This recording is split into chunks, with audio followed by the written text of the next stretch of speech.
Print out your Sobi pattern and tape the pieces together.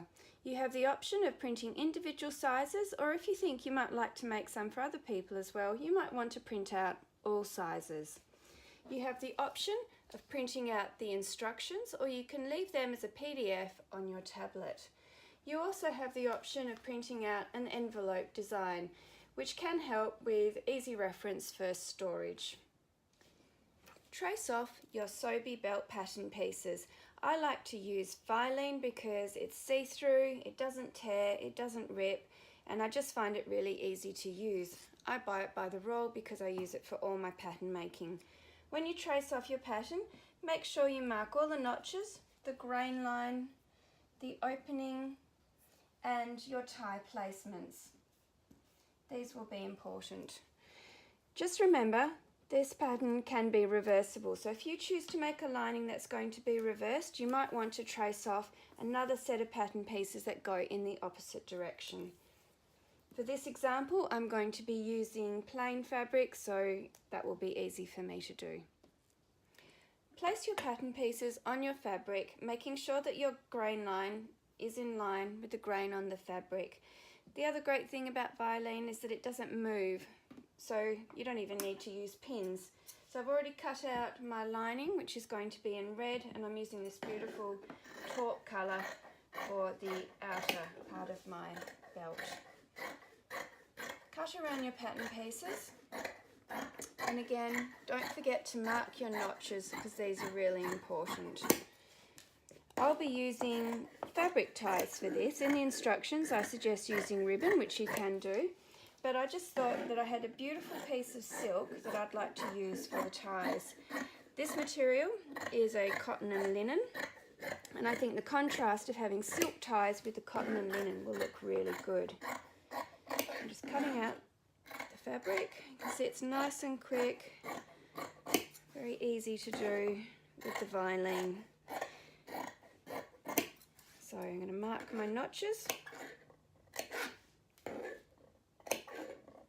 Got my centre front notch,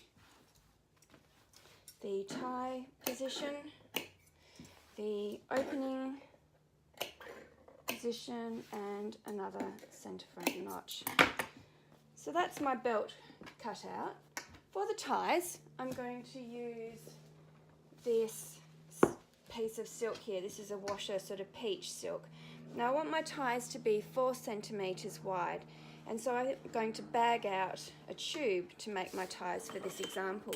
So in order to do that, I need to make the fabric measure 10 centimetres wide because that will be my seam allowance as well. So I'm just going to measure for 2 ties. I'm going to snip at 10 centimetres twice. Then with this fabric, I know that it's got a really stable grain line. I can just tear it, and that ensures that I'm keeping my grain line perfectly straight. So I do that twice.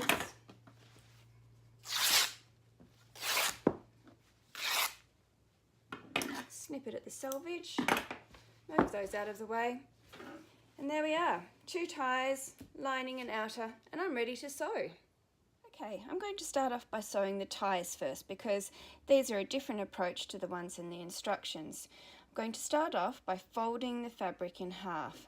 I like to have a curve on the end of my ties, but I find it easier to sew if I have them starting off squared. I'm going to put the fabric underneath the machine, sew a few stitches, back tack, and then I hold it firmly and I just turn the material into a nice curve. Then I pull the fabric so it's nice and straight in front of me and sew. I'm just holding it firmly behind and in front, and you can see I have a nice curve on the end of my tie. So I'm going to sew all the way to the end. For these ties, the length can be arbitrary. For this, I just chose the width of my fabric. The width of the fabric was about 120 centimetres, and I quite like the dangling of long ties. But you can make the ties any length that you like.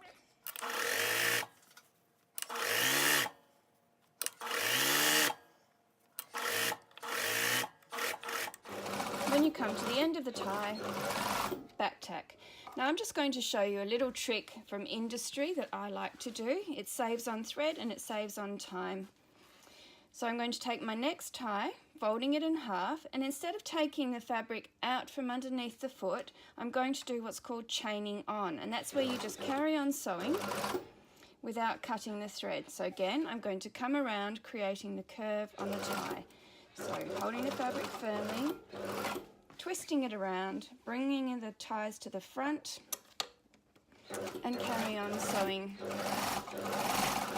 straight down that torn edge. Now if you have a look at the tie, you can see where I've connected it, and at this point I can just snip that, and I've saved on thread and I've saved on time.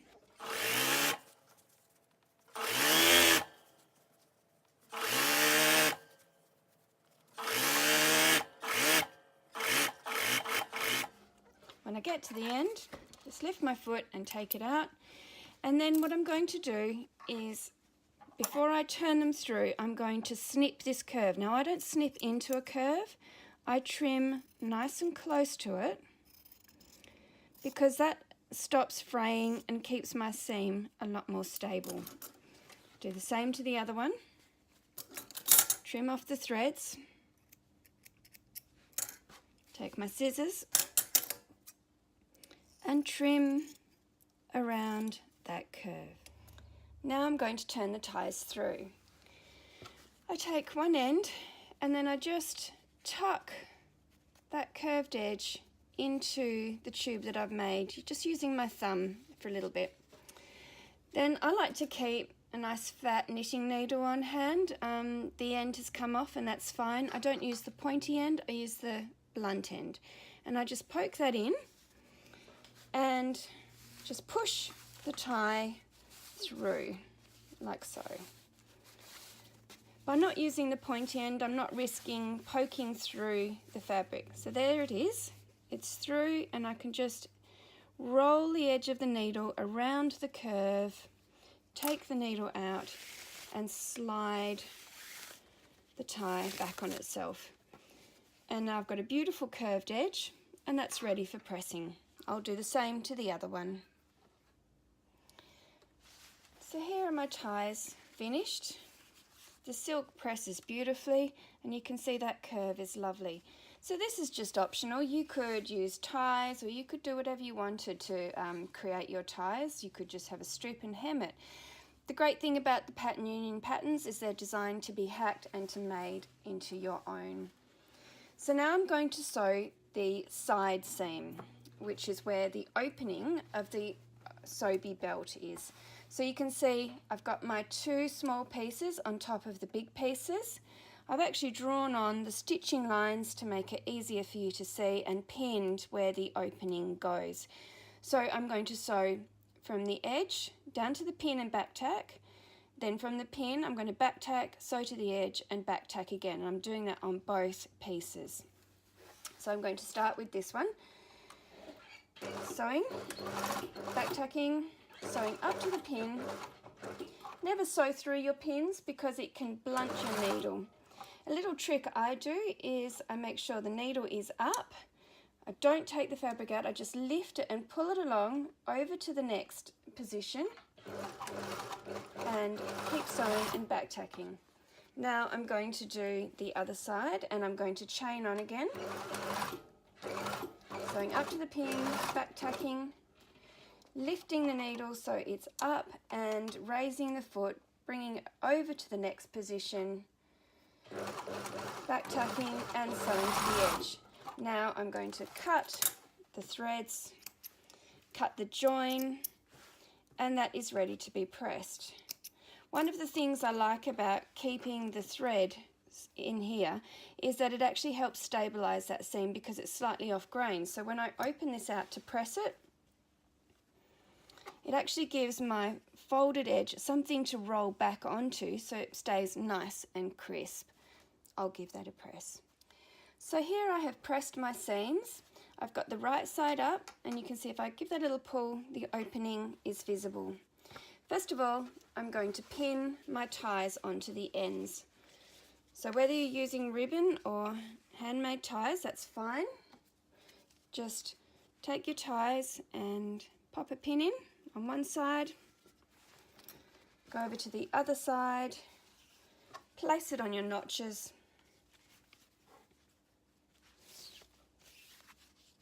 make sure you haven't got the curved edge there,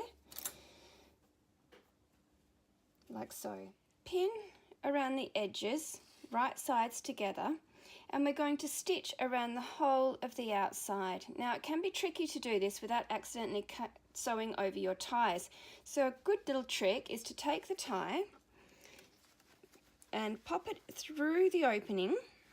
So do this with both the ties and just pull that so that your ties have both come out through the opening. This way you've got less chance of accidentally sewing through them as you go. So we're going to take, starting in one corner, back tacking, and we're going to sew over that tie down into the corner with our 1 centimetre seam allowance, needle down, pivot and turn. Now it's important to remember that your fabric is off grain because it's a curved edge, and so you want to just make sure that you don't stretch it as you sew. Just holding it nice and firmly will prevent that from happening.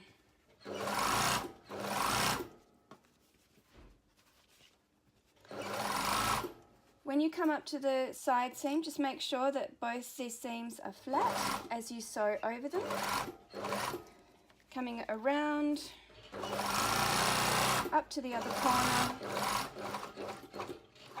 needle down, pivot, back up to the top, needle down, pivot, and sewing along that final top edge. And again, when you're getting to this opening, just check that your seam allowance doesn't fold and stays flat and open as you sew.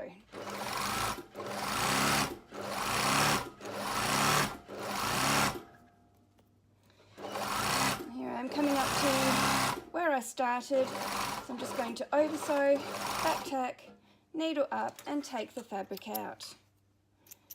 Now I'm going to show you a little trick here.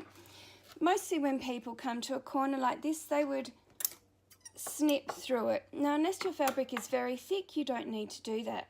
What I like to do is fold the fabric and finger press along the seam, fold the fabric and finger press along the seam, which gives me a nice crisp edge when I've got that 90-degree angle. I then separate the two bits of fabric and using my thumb just tuck that in, and then I can use the tip of my scissors just to poke the point. I'm going to do the same on this side, folding along the stitched edge, fold along the other stitched edge, pull the fabric apart and push in to the bag, and then just use the point of my scissors, and you can maybe see it's looking nice and sharp in there, and then I just leave that. I come around to the other side and do the same thing. Fold and finger press, fold and finger press, separate the two layers and push that through. Just give it a little poke with my scissors. Fold and finger press, fold and finger press, separate the two layers, push through and just give it a little poke with the point of my scissors. Now I can pull this through. So I'm just going to take one of the ties and give it a little pull,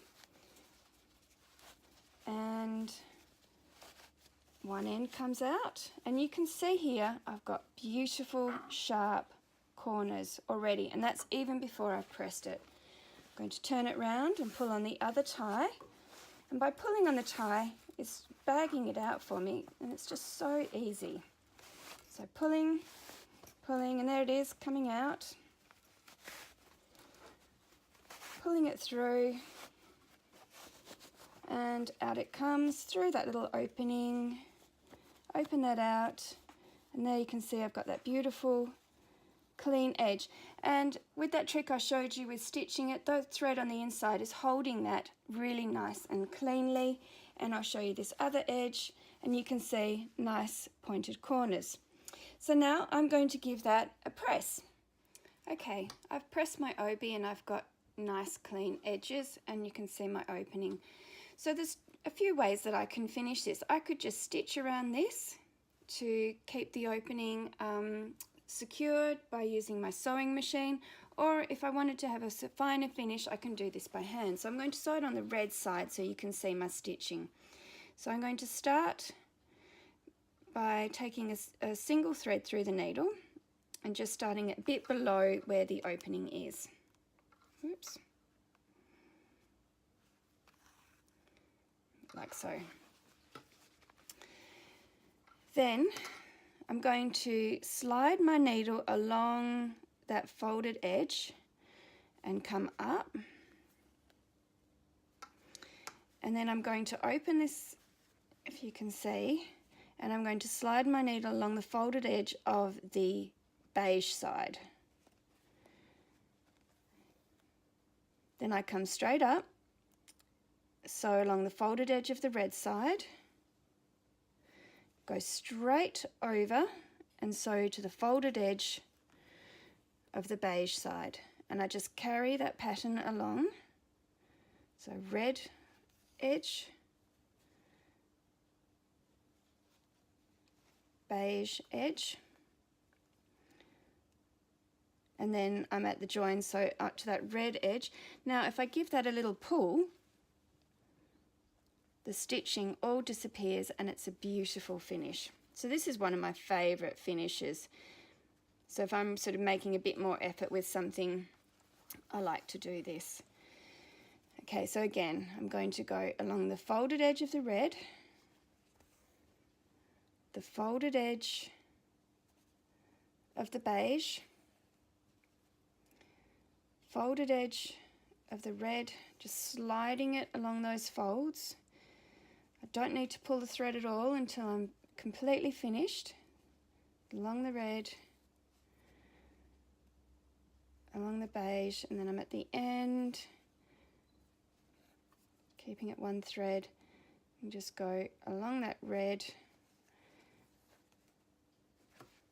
give it a pull, and it will just all slide together so it's completely invisible. And then I'm just going to sew through to the beige side because that's the colour of my thread, and I'm just going to stitch in place a couple of tiny stitches, keeping it just a single thread so that doesn't come undone, and that will be completely invisible, and I've got a beautiful opening. You can have a bit of fun with your Sobi belt as well. You might like to do some embellishments. So here I've got a little piece of applique that I'm going to do. So I'm going to sew this applique on, and I'm going to use my darning foot. So I've dropped my feed so I can freehand embroider. So I'm going to start just by sewing all around this, following the lines of the applique. And what that does is it has a really pretty effect on the other side. So I'm just going to do a couple of stitches in place. Then I'm just going to sew following the outline of this lovely applique.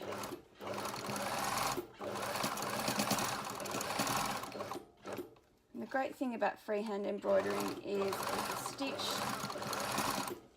length doesn't matter, and it's really the most beautiful things that come out of machine embroidery are when it is a bit naive and freehand, and you never quite know what it's going to look like on the other side, which I think is really exciting. So I'm just using the beige thread because I'm on the beige side, and that doesn't show up on my applique, and I'm really following all the lines of the applique.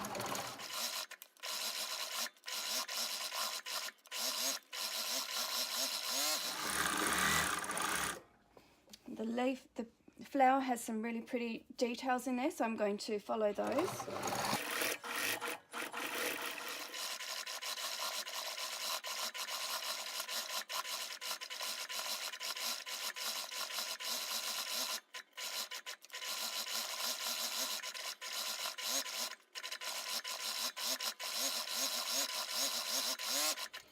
So there I am, done. Snip those threads. And what's really cool about doing freehand embroidery, it's a bit like contour drawing. You just do it as you go. And then we turn it over. I'm just going to trim some of these threads on the back. Let's make them look all neat, especially where I've jumped around a bit.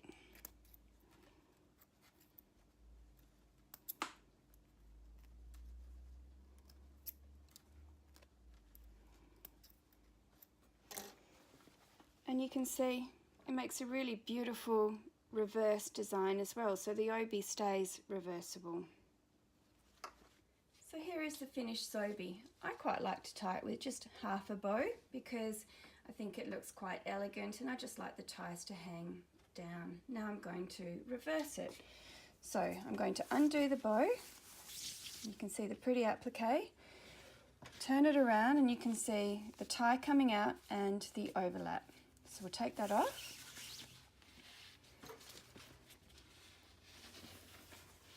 Wrap the obi around. Pop the tie through the opening. Have the overlap.